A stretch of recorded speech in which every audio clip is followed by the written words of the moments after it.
name is J.M. Frey, and I'm a science fiction and fantasy author. Today I will be reading to you from When the Hero Comes Home. This is an anthology of short stories edited by Ed Greenwood and Gabrielle Harbowy about what happens when the hero has left home, saved the world, come back, and realized that he doesn't really fit in anymore. If you know what Joseph Campbell's Hero of a Thousand Faces, The Hero's Journey is, these are all stories in which we writers were tasked with coming up with ideas about what would happen to a hero when they've returned to the place they came from, and they're so different they don't really fit in there anymore. So I'm going to read my short story, The Once and Nowish King, which is, of course, about King Arthur. Now, it has been prophesied that King Arthur will return at the hour of Great Britain's greatest need, so I wondered, what would that look like? The Once and Nowish King. The first thing that Arthur Pendragon, the once and future, nowish king, did upon his rebirth into the world at the moment of Albion's greatest need was to open his shriveled red mouth and squall out, "Oh, hell no," which startled his mother quite badly, you'll understand, as she had just put him to her breast for his first little feeding.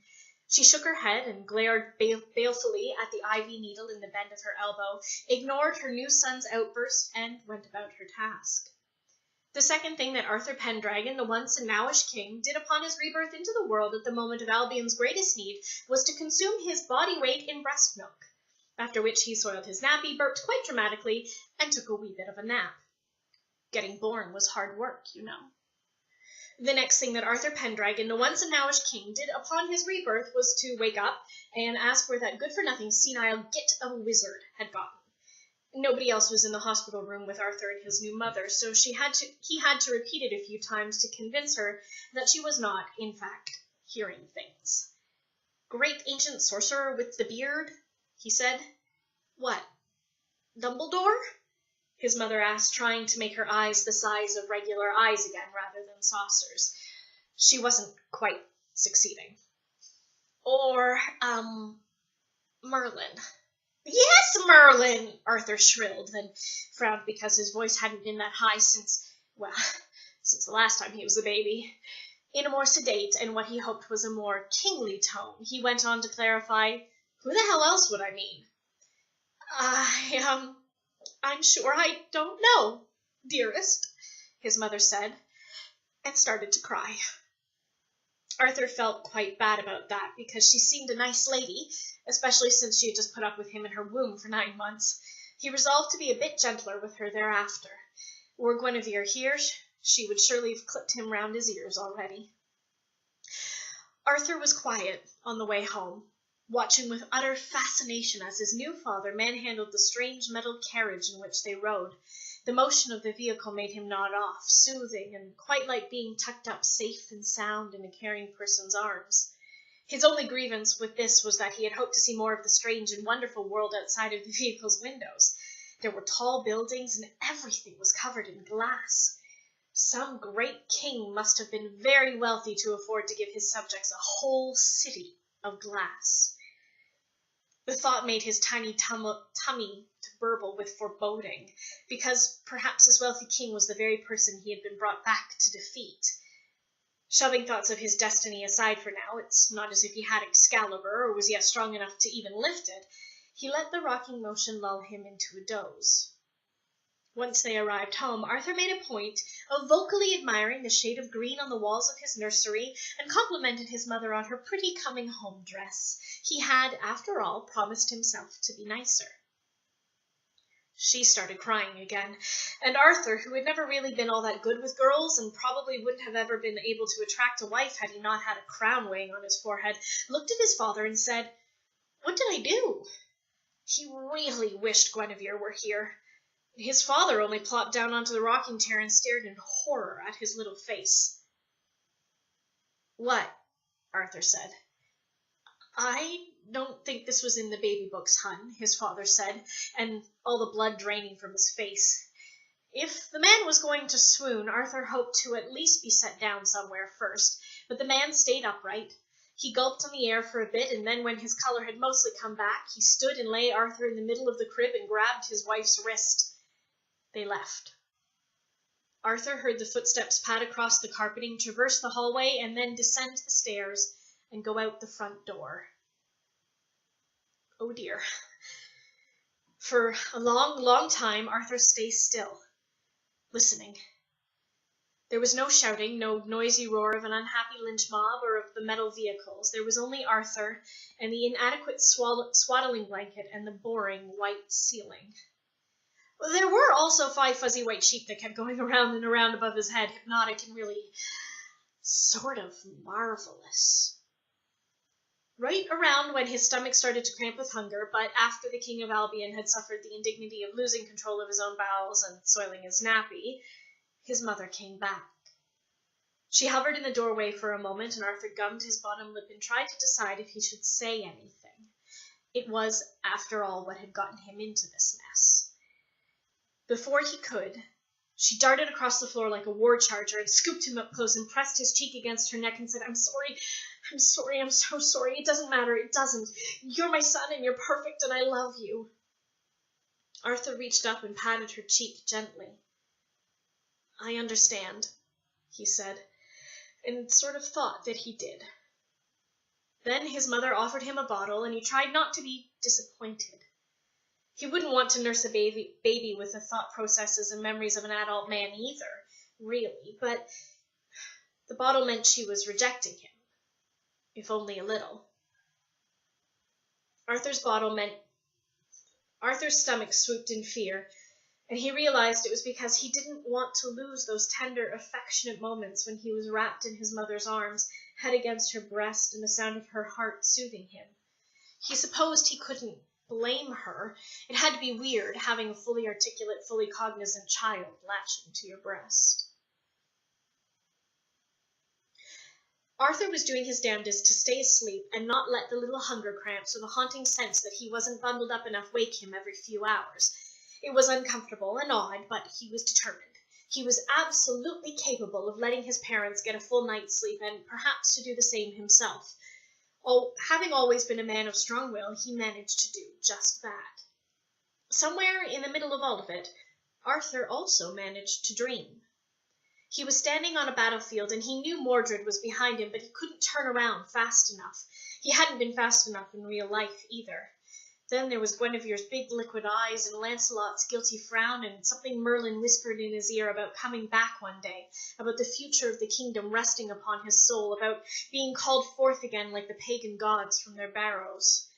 And then there was the shrill screaming, the likes of which Arthur hadn't heard since one of his horses had fallen into a pit dug in the road by his enemies and snapped its foreleg. He'd killed the stallion for pity. It wasn't until someone's big warm hands were on his back that he felt himself tucked protectively against his father's soft, sloping chest that he realized he was awake and the shrill, plaintive sounds were coming from him. He, the once and nowish king, was sobbing like a baby. Shh, buddy, his father said, and jogged him a few times, bumping him closer to wakefulness. You're safe. Daddy's here. Arthur snuffled closer and let himself cry out the rest of his residual fear, because what his father said was true. He was safe here, at least for now. There were no dragons to slay, no traitors to rout, no scheming and no politics to navigate, no affair to untangle. There was only Arthur, and his father's warm assurance, and the sound of his mother's soft snores in the other room, and the woolly sheep spinning in the calm, slow circle, blown by the cool breeze of the night-time air slipping past the gap in the endearingly crooked windowsill. Daddy, Arthur said, curling chubby fists into the collar of the man's sleep shirt, and didn't feel ridiculous at all for using such a juvenile term. King Uther would have boxed young Arthur's ears for daring to utter it, but here, now, it felt right. I'm Arthur, he breathed. I know, the man said, and dropped a soft, dry kiss on his son's cheek. That is what we put on the birth certificate. The open affection of the gesture shocked Arthur into more tears, although these ones were soft, quiet, and grateful. A few days later, Arthur's father was comfortable enough with his verbosity to hold complete, if distracted, conversations, which was good because the nightmare of his death had been subtly shifting each time Arthur fell asleep. He stood on a field, but instead of being behind him with a sword, Mordred now stood before him on a broad, grassy plain, and unlike the battlefield of his memory, it was free of blood and the fallen. Instead of being alone on that knoll, he now had the vague impression of being watched on all sides, and of the tension that crackled between him and his traitorous nephew. They both wanted, coveted, something, and Arthur wondered if it was a crown again, or something more vital, something more dangerous.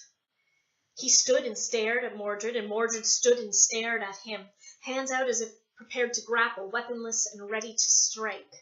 Arthur wished he had Excalibur so he could wallop the whelp down before the ungrateful snake could do it to him a second time. But then the dream ended. It always ended before either of them made a move. Arthur felt that it was perhaps a warning, a vision of the future or the battle to come, and Arthur wanted to be certain he knew what it meant when the time arrived. He needed to understand. And the only way he could do that was to ask questions, to discuss. But he couldn't do that until his father, so far the only other person besides his mother he trusted enough with this information, understood what was at stake. I feel the need to clarify, Arthur said as his father closed the bedroom door behind him. Downstairs were his mother's parents and his father's sister, all of whom had come to coo at the new baby, and who, Arthur's father had patiently explained to him that morning, probably didn't need to know, that their shiny new grandson and nephew could speak like a functional adult.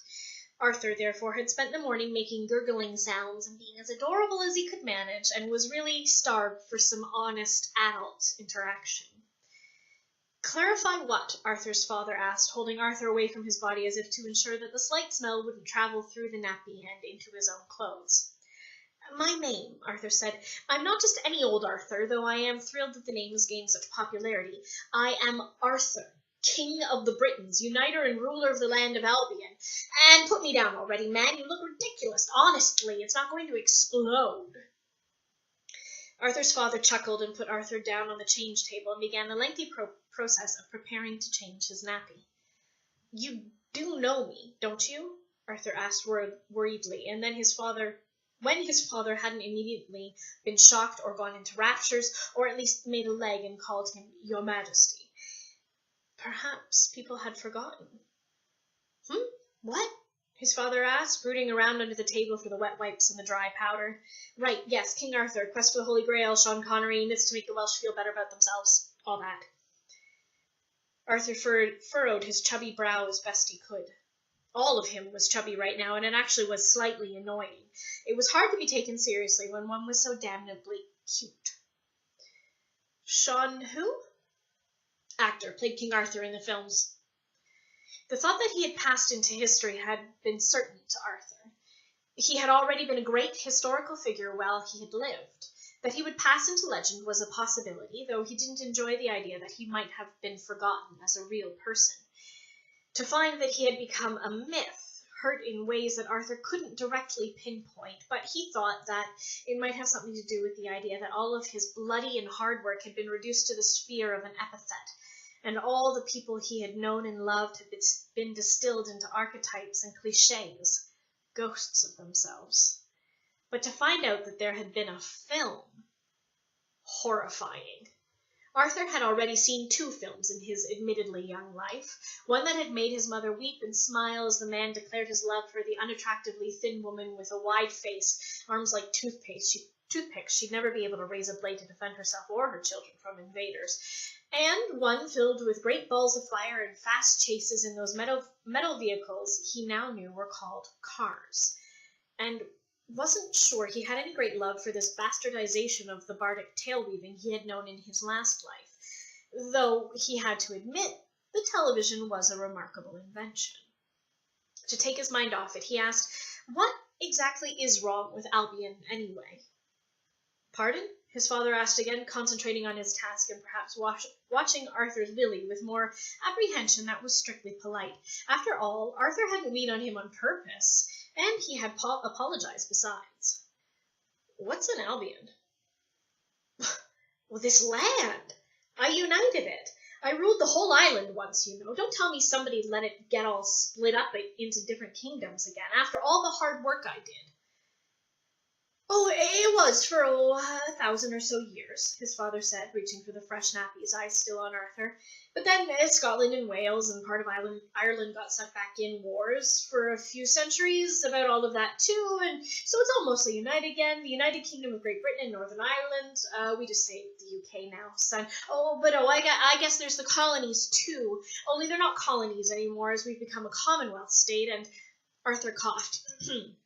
And his father trailed off, concentrating on getting the nappy under his son. Not a kingdom anymore, but a whole empire?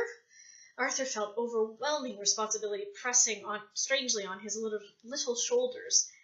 Perhaps it would mean that he would be less prepared when the hour of need came, but right now Arthur wished that he could have had a childhood like the last one, oblivious of his destiny and happy in his innocence. After a short silence, Arthur prompted, "So, Albion's greatest hour of need?" The man shrugged.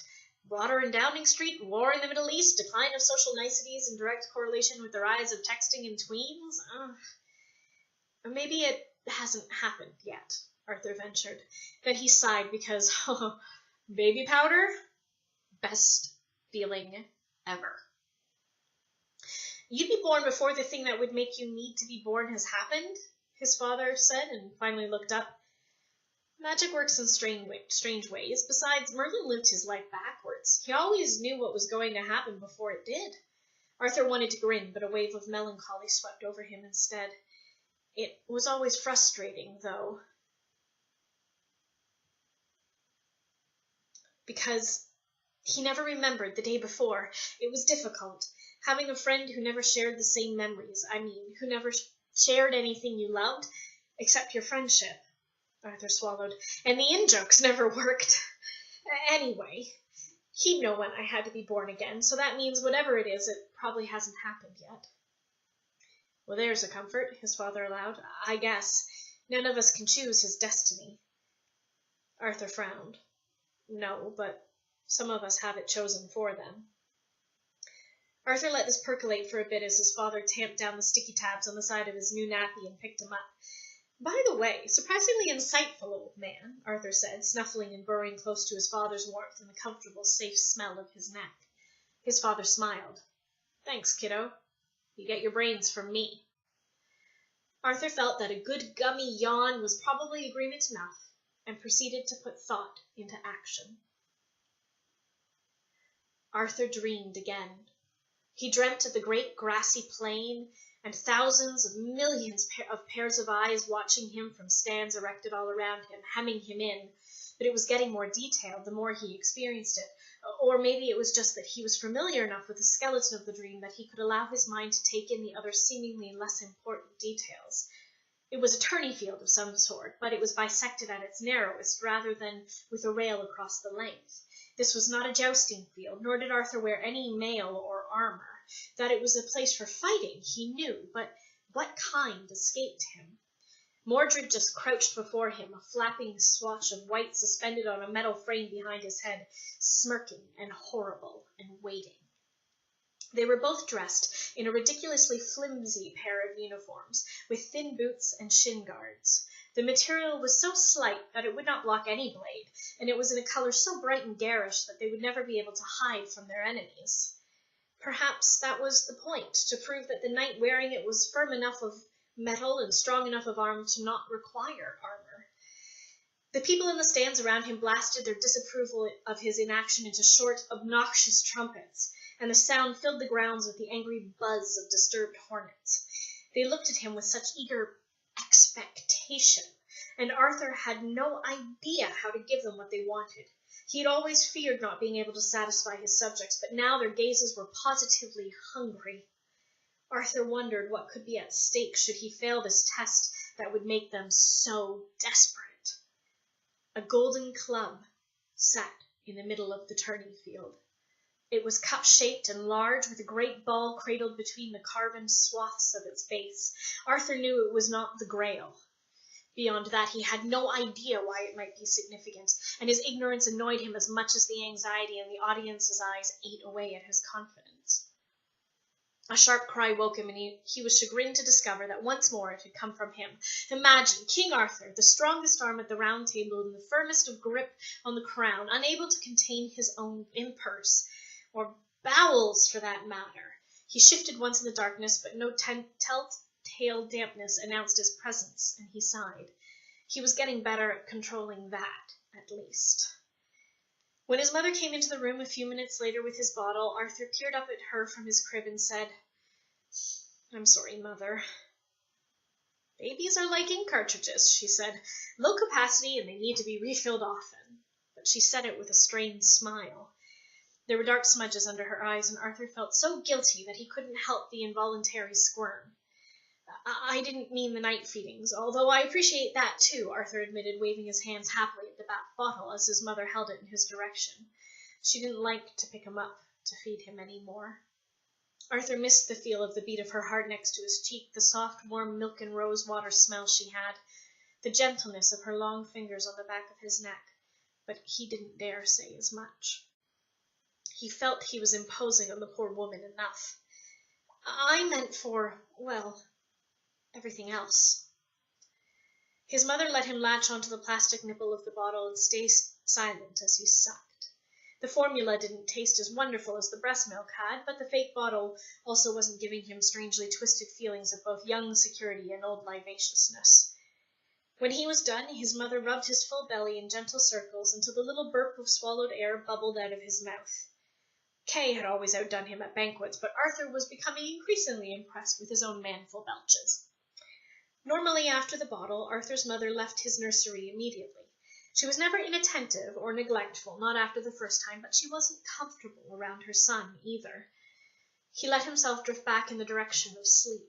As she wanted to watch him do so, he was happy enough to oblige. "Why don't you talk to me as much as your father?" Arthur blinked his way back towards consciousness and debated what his answer should be, or if indeed he should answer at all. But then he'd never been all that good at keeping his mouth shut when he should have. The sword in his back in the middle of the battlefield from the men who should have been his heir was proof enough of that. "It seemed to make you happy," Arthur replied softly. His mother jerked back and then leaned over the rail of the cradle and pressed her lips to his forehead. "I have a son who's healthy and content. I am happy." "Then why do you look so sad all the time?" Arthur asked as she pulled away. Her eyes were sparkling again, like she was about to cry, ready to prove him right. "I didn't ask to have a son who was the reborn right wise king of all England," his mother said softly. "I didn't ask to be reborn," Arthur replied just as softly. "So I guess we both got the short end of that stick." "I'm scared," she admitted. "I'm scared of what this means for the world. I'm scared that you're going to be hurt. I'm scared that you're going to die." Arthur kicked his feet for a few minutes, looking up in the darkness at his mother's head, her sad, dark eyes, the halo of woolly sheep that circled her obliviously. "What's your name?" Arthur asked. "Evangeline," she said, "but my friends call me Iggy." Arthur tried to smile, but all he managed was a gummy lip purse. "Iggy," he said. "I'm scared too, Iggy." She put down the bottle and picked up her son and sat with him in the rocking chair and cuddled him close. "I'll protect you for as long as I can," she whispered into the faint reddish wisps of his hair. "And I guess you should call me Mommy. Do you want me to?"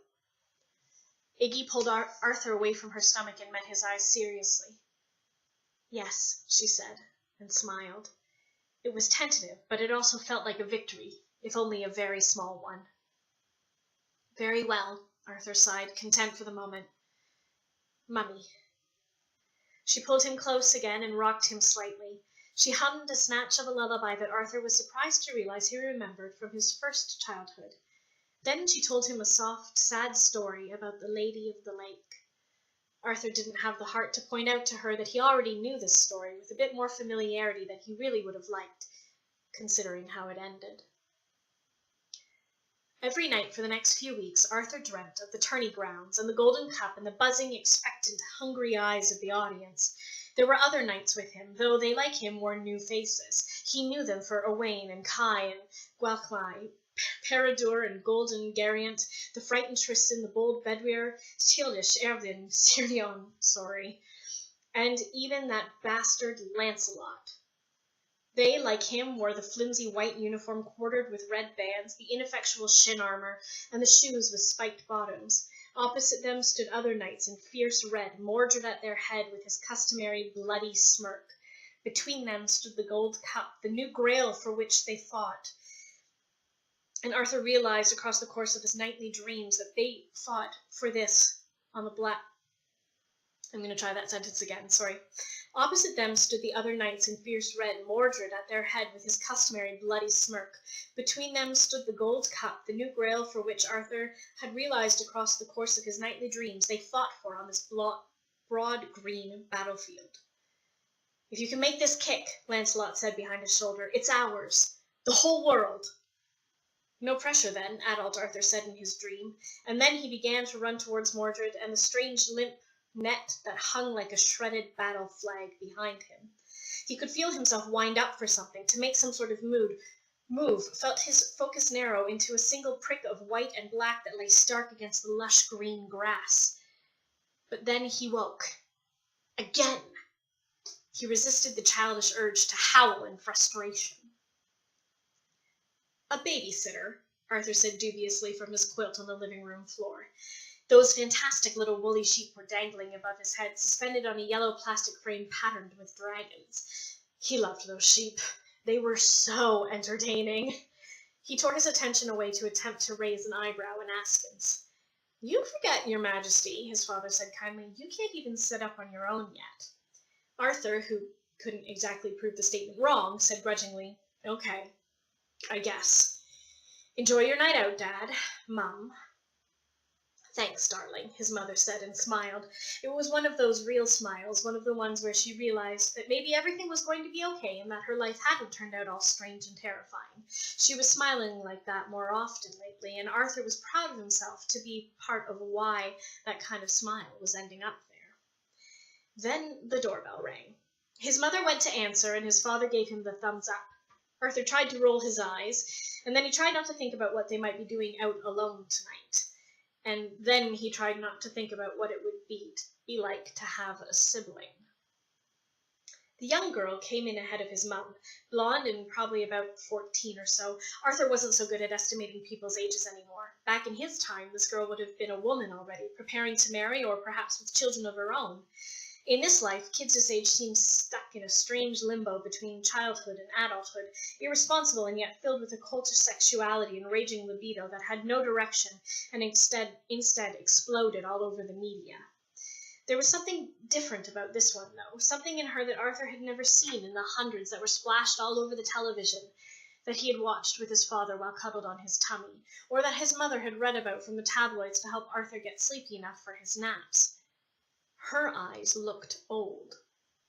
Her bearing was comfortable, as if she completely inhabited her skin and was used to being there. It wasn't until his mum had kissed him on the cheek and reminded him quietly that normal babies didn't speak in fully articulate sentences, his parents had left, and the girl had come to sit on the floor beside him and tweaked his toes, that Arthur finally understood. "Merlin?" Arthur squawked.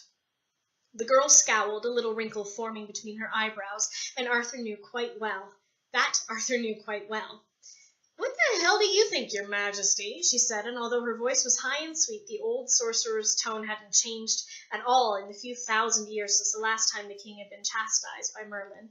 It very clearly said, "You are my king, and I respect you, and I love you in a brotherly way, but by all the dragons that once roamed Albion, you are a frigging idiot. It's not as if I planned this. The universe and Albion chose, not me. Besides," she said, and took a moment to pop her hideously pink bubblegum with an obnoxious snap, "you should see Lancelot." "Ooh, ugly?" "Very." "Awesome," Arthur said, trying out one of the new words that the people around here seemed to like so much. "I hope his vanity is wounded. About time." Arthur, understandably, had little love for a man who poached other people's queens. Merlin snorted indelicately.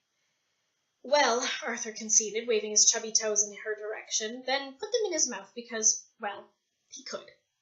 Around his toes, he added, I guess I don't feel so cheated after all. Merlin looked at her wristwatch, snapped her gum again, and said, the football final is on. Mind if we watch? Football? Arthur asked. I don't know football. Is it a sport? Merlin snorted again, that mannish sound that was so wrong coming from lips slick with gloss. It's a religion. This is a nation obsessed, your majesty. Even you won't resist for long. Merlin propped Arthur up on her lap, and Arthur leaned back into the warmth of her stomach and the reassuring patter of her heart. He watched with interest as Merlin explained the rules and the work and passion the various nations of the world invested in the FIFA tournament. It wasn't until partway through the second half that Arthur realized that while he had never watched football before, he recognized the pitch and the stadium. And when the game was over and the blokes in orange were declared the tourney winners, Arthur immediately recognized the golden cup being hoisted aloft. The savior of Albion indeed, he murmured. Merlin just snapped her gum. Thank you for listening. I hope you enjoyed The Once and Nowish King from When the Hero Comes Home. If you did like it, please check out my links below and come look at the rest of my books on my website. I also apologize to any Welsh people listening. I really suck at pronunciation, and perhaps I shouldn't have included all of the Knight of the Round Table's names in a story without practicing them first. Well, that's the life of an author. See you guys next time. Bye-bye.